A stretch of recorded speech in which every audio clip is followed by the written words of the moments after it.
Now let's look at the muscles that produce pronation and supination. There are two of each. Of the two pronator muscles, the larger and more proximal one is pronator teres. Along with several other muscles, it arises from the medial epicondyle. In addition, it has a small deep head of origin, which arises from this part of the ulna. Here's the deep head of pronator teres. The median nerve passes between the two heads of pronator teres as it enters the forearm.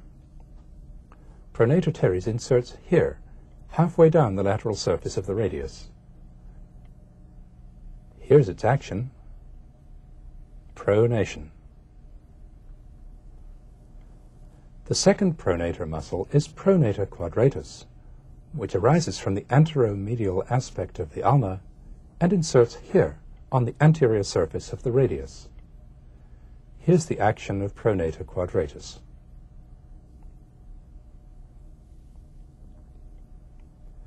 Now let's look at the two muscles which produce supination.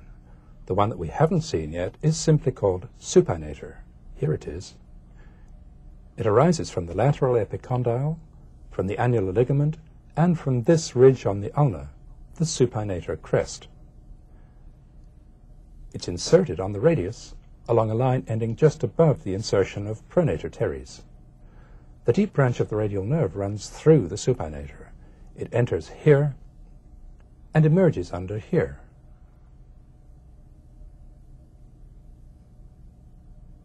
Here's the action of supinator.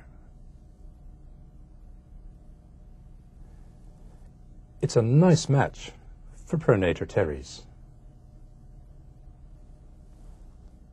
The other supinator muscle we know about already. It's the biceps.